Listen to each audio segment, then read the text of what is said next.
This video is sponsored by Card Kingdom. You can visit their store by using my referral link in the description below.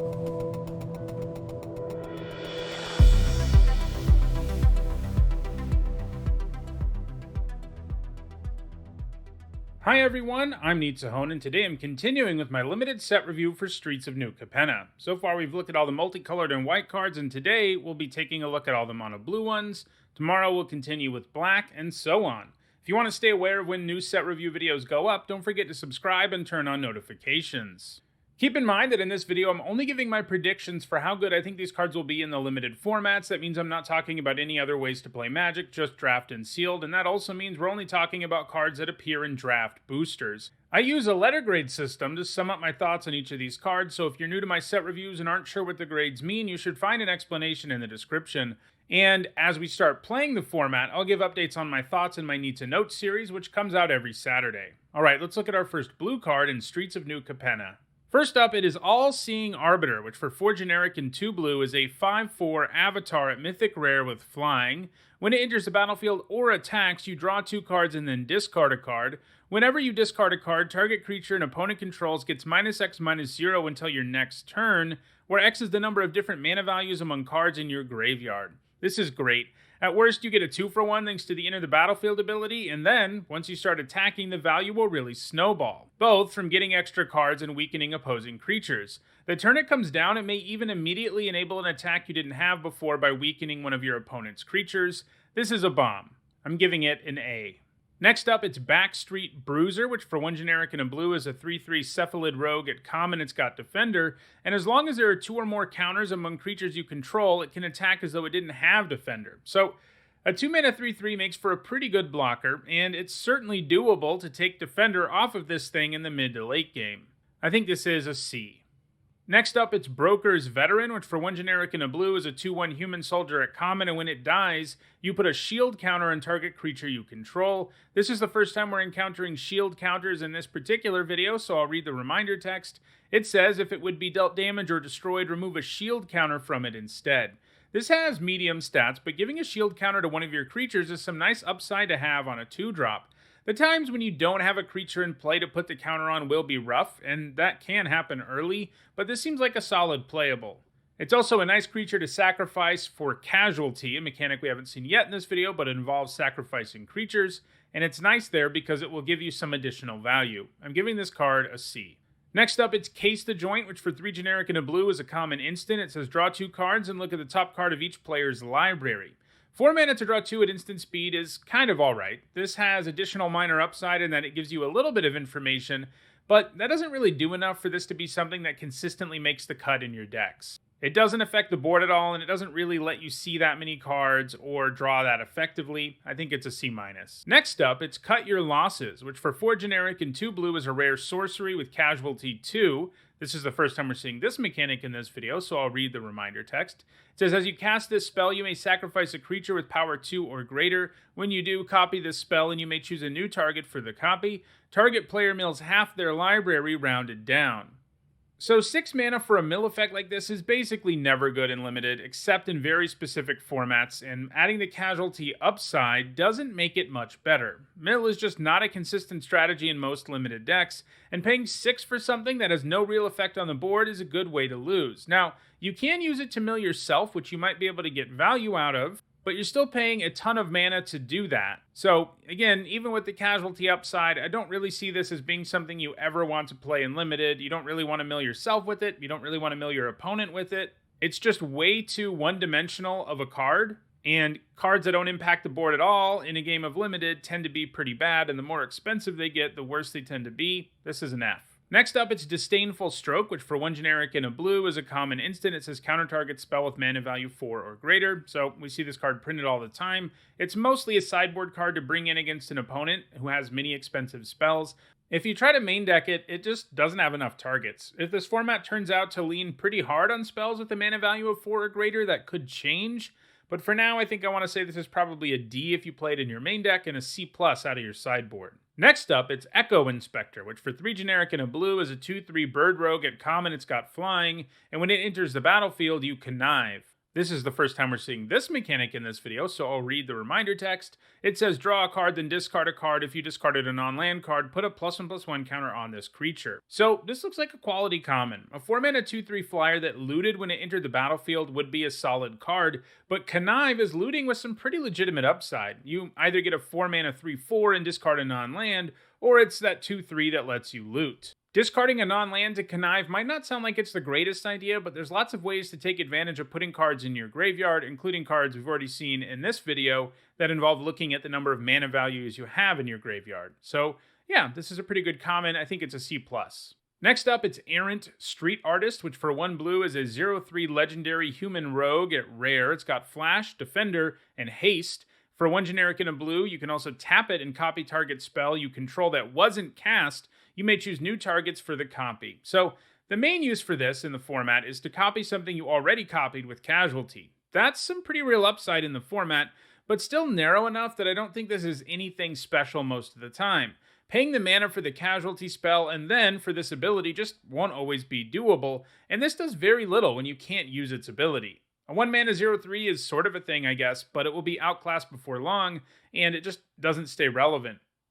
I think this is probably just a C. I mean, I could end up being wrong here. This is the kind of card, as weird as it is, that I could definitely be wrong about. Maybe it'll just turn out it's easier to copy your casualtied spells than I'm expecting with this, but I can just see a lot of situations where you just don't have enough mana to make it happen. Next up, it's Even the Score, which for X and 3 blue is a mythic rare instant. It costs 3 blue less to cast. If an opponent has drawn 4 or more cards this turn, draw X cards. So an instant speed X draw spell is pretty decent. You basically never get to avoid paying the triple blue for this in limited, but that's okay, because this is a fine card. Sure, paying 5 to draw 3 isn't amazing, but it's pretty good, and then it scales all game long, and it can definitely help you get there in the end. It's also a card that is almost entirely useless in the early game, and that's definitely a downside, but this is a pretty good card. I'm giving it a B-. Next up, it's Expendable Lackey, which for 1 blue is a 1/1 human citizen at common, and for 1 generic and a blue, you can exile it from your graveyard and create a 1/1 blue fish creature token with this creature can't be blocked. Activate only as a sorcery. True to his name, this Lackey is a pretty nice creature to sacrifice to a card with Casualty, since you can then make a fish token from the graveyard, which maybe you also want to sacrifice. He also works well with Connive because you still get value out of discarding him. They've been making a lot of 1-drops lately that overlap into multiple limited decks and are these really nice commons, and I kind of think that's what this is.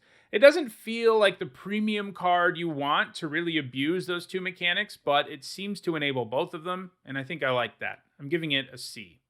Next up, it's Fairy Vandal, which for 1 generic and a blue is a 1/2 Fairy Rogue at uncommon. It's got Flash and Flying. Whenever you draw your second card each turn, you put a +1/+1 counter on Fairy Vandal. This is a nice reprint, and it's in a good set for it. You only need 1 counter on this to feel like you're getting there, and that's very doable with Connive around, and it can represent a very real threat once it starts gaining counters. I'm giving this a B-. Next up, it's Hypnotic Grifter, which for 1 blue is a 1/2 human rogue at uncommon, and you can pay 3 generic, and it will connive. This seems like a nice little mana sink that can load your graveyard and potentially grow the Grifter.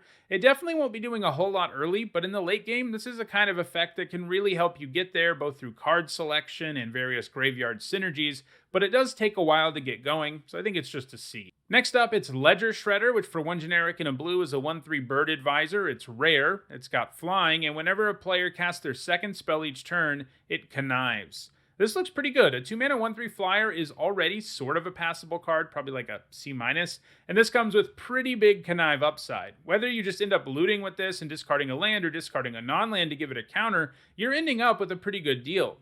It won't trigger all the time, of course, but because it checks to see if both players have cast a second spell, it does increase the chances of you getting to connive with it. It seems like this will be pretty good at giving you card selection while being a super efficient creature most of the time. I'm giving it a B.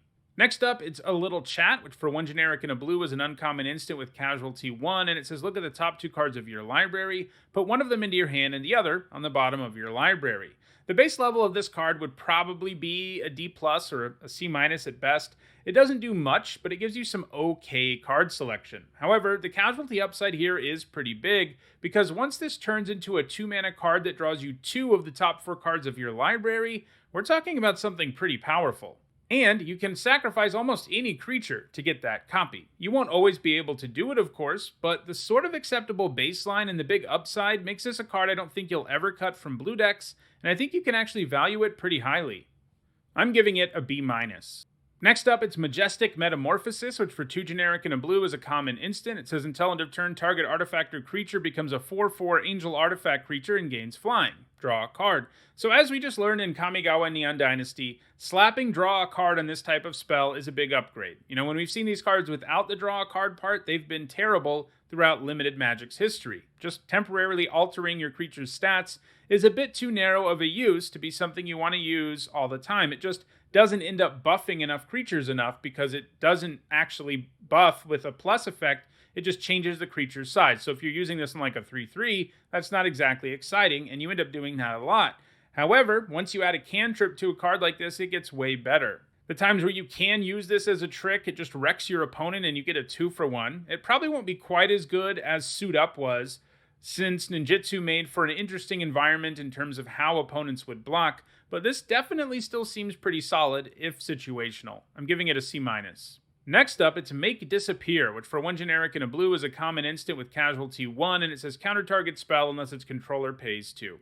So without casualty, this is the kind of counterspell that just isn't very good and limited, since your opponent is likely to have the spare mana the longer the game goes on. With casualty, I still don't think it's great, but obviously it will allow you to counter more spells more often, but I don't really plan on starting the format by playing this. Like with all counter spells, you have to leave the mana up at the right time, and with one like this, you also have to make sure your opponent doesn't have the mana up to just pay for it. Next up, it's Obscura Initiate, which for 2 generic and a blue is a 2/2 bird citizen at common with flying, and for 1 generic and 1 black-white hybrid mana, it can gain lifelink until end of turn. This is a Windrake with some really nice upside. Lifelink is no joke on an evasive creature, and it can really alter races. I think in a deck that can use its activated ability consistently, which is going to be most of them, this is a pretty nice common. And I definitely think the best in this cycle of monocolored cards with hybrid costed mana in their text box. I think this is a C+. Next up, it's an Offer You Can't Refuse, which for 1 blue mana is an uncommon instant. It says counter target non-creature spell. Its controller creates 2 treasure tokens. I think I will be refusing this offer in Limited. This mostly seems like it was printed with Constructed in mind. Most Limited decks don't have enough non-creature spells for this sort of thing to be good, and giving them treasure seems like way too much downside and an already narrow counterspell, even if it is efficient. It's maybe a sideboard card at best, but I even have a hard time seeing that. I think it's just an F. Next up, it's Out of the Way, which for 3 generic and a blue is a common instant. It says this spell costs 2 less to cast if it targets a green permanent. Return target non-land permanent and opponent controls to its owner's hand. Draw a card. So even without the green discount, Out of the Way would be a pretty solid card. We've basically seen this card many times. 4 to bounce a non-land permanent and draw a card is just a decent effect. You end up getting to trade 1 for 1, and sometimes you even get significant tempo. And the good news is lots of opponents will have green permanents in a set that's this multicolored, so it's going to be discounted way more often than you might think. Basically, the base level of this card's like a C+, and if you can consistently cast it for 2 mana, it's like a B, and splitting the difference there gives us a B-. This is a pretty good card. Next up, it's Psionic Snoop, which for 2 generic and a blue is a 0/3 human rogue at common. It's got flash, and when it enters the battlefield, it connives. I like most of the connive cards a reasonable amount. One of the outcomes you get ends up being pretty nice, but I feel like that's a little less true with this one. It's either a 3 mana 1/4 that you discard a non-land card to, or a 3 mana 0/3 that lets you throw away a land for something else. Neither of those things are bad, but not anywhere close to impressive either. If you can flash it in to kill an X1, it will feel a lot better, and that will happen sometimes, but there's going to be enough times where it's just a glorified blocker, and I'm not super interested in that. I think you end up cutting this a lot. I'm giving it a C-. Next up, it's Psychic Pickpocket, which for 4 generic and a blue is a 3/2 cephalid rogue at uncommon. When it enters the battlefield, it connives, and when it connives this way, you return up to 1 target non-land permanent to its owner's hand. So I was just talking about liking connive cards. I really like this one. I always love creatures who bounce a creature or other permanent when they enter the battlefield. It's just great to add to your board while setting your opponent back at the same time. I think even without connive, this would probably be at least a C+. If it just came into play and bounced a thing, and adding connive upside is pretty big because you end up with a creature that can be a 4/3, while you discard something that probably gives you some graveyard value, or it just improves your card quality by letting you loot. Tacking that all onto one card for 5 mana seems pretty good to me, and this is an early candidate for Blue's best uncommon. I think it's a B. Next up, it's Public Enemy, which for 2 generic and a blue is an uncommon enchantment aura with enchant creature. All creatures attack enchanted creature's controller each combat if able. When enchanted creature dies, draw a card. This doesn't look very good to me. The idea is that you put it on your creature and force your opponent to attack you. Sometimes that will actually do something, but it won't do anything real far too often. If your opponent already wants to attack, it doesn't really matter. If their creature has flying and you don't have a flying blocker, it doesn't really matter. If they don't have something you can actually kill in combat, it doesn't really matter. And sure, it does eventually replace itself, and there might be times where you put this on your creature and you just set up an awesome trade and you basically get a 2-for-1. But there's just too much that can go wrong with this card, too many situations where it doesn't do what it's supposed to. And yeah, I think it's just an F.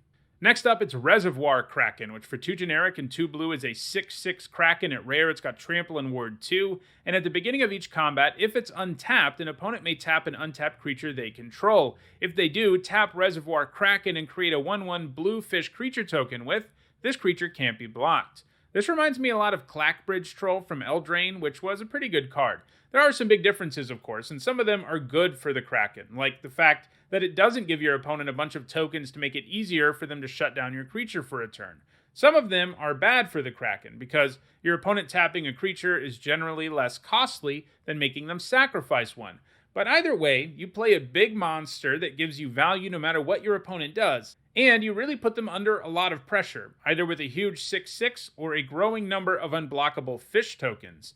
I do think it falls a little short of being a bomb, since your opponent can definitely find a way to endure when you play this, but I think it's still pretty darn good. I'm giving it a B+. Next up, it's Rooftop Nuisance, which for 2 generic and a blue is a common sorcery with casualty 1. It says tap target creature. Doesn't untap during its controller's next untap step, draw a card. We usually see this effect as an instant, and being a sorcery is a downgrade. If it's an instant, you get to stop 2 rounds of attacks and blocks when you cast it. As a sorcery, you only stop 1 attack, though you still make your opponent unable to block with that creature for 2 of your turns, which is usually the best part about these cards anyway. But adding a very cheap casualty option to the card is pretty appealing, because you get to lock down 2 creatures and draw 2 cards for only the 3 mana that you're paying, even if you are having to lose something else. This is the kind of card that's just going to close out a lot of games in this format. It's a little tricky to run more than like one of, but I think you want to value that first copy reasonably highly in blue decks, especially if you have good sacrifice fodder. I think this is a C+.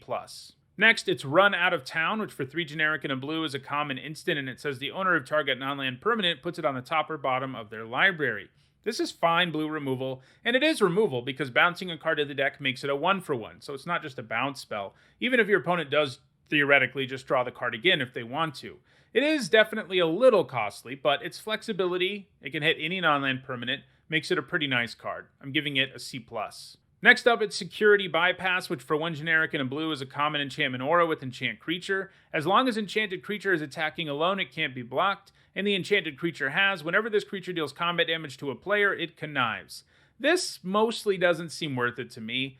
Unblockable when attacking alone, and the ability to connive every time you hit the opponent is kind of okay for the cost, but I don't feel like it's anywhere close to worth the inherent risk of playing this aura. Connive isn't quite worth the card after you do it once. You know, when we see auras that let you draw a card when it hits your opponent, you can usually justify playing those because most of the time you're going to play that aura, draw a card right away, so if you end up getting hurt and your opponent kills your creature with the aura on it on their turn, you ended up netting that card, so it's okay. But with this, when you're conniving, which is just looting with a little bit of extra value, it's going to be a lot harder to net that card. Plus, this only making the thing unblockable when it attacks alone is pretty restrictive. In the end, you open yourself up to a risk for a 2-for-1 for a card that frankly doesn't seem that powerful to begin with. I think you can probably get away with playing this, especially in a deck that has a lot of good payoffs for conniving a bunch of times, but I don't know. I think it's probably a D+ overall.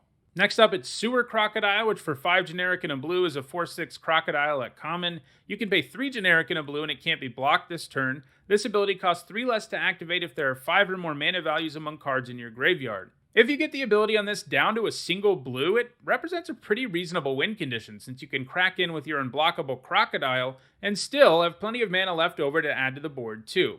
That's usually the problem with this big, inefficient creature who asks for a lot of mana to become unblockable. We see them in most sets these days. Normally, if you want to make them unblockable, that also means you don't get to develop your board. But if you can get this down to 1 blue mana, you'll certainly be able to. For that reason, I do think this needs a build-around grade. I mean, it's not an exciting build-around that's going to be amazing in any deck, but I do think it's going to be pretty close to unplayable in a lot of blue decks where it's just a sort of undercosted creature that has an expensive activated ability that can make it unblockable. But if you're in a deck that's doing a really good job of loading the graveyard, this suddenly becomes kind of a viable win condition. So I think it's a D probably in your typical blue deck, but a C in a deck that can really load the graveyard. Next up, it's Sleep with the Fishes, which for 2 generic and 2 blue is an uncommon enchantment aura with enchant creature. When it enters the battlefield, you tap enchanted creature and you create a 1/1 blue fish creature token with this creature can't be blocked. Enchanted creature doesn't untap during its controller's untap step. This card is really cool. It's basically a 4 mana unblockable 1/1 that freezes down an opposing creature. That's pretty sweet, since you're adding a relevant body to the board while you cast a removal spell. But with the casualty mechanic around, this type of card does get worse, since your opponent is going to be perfectly happy sacrificing the thing that this is attached to. On the flip side, it's removal that works against shield counters, and that matters. But I still feel like sacrifice is such a big theme in this format that it really makes this card weaker. I think this would be a B- in a lot of formats, but in this one, feels like it's just a C+.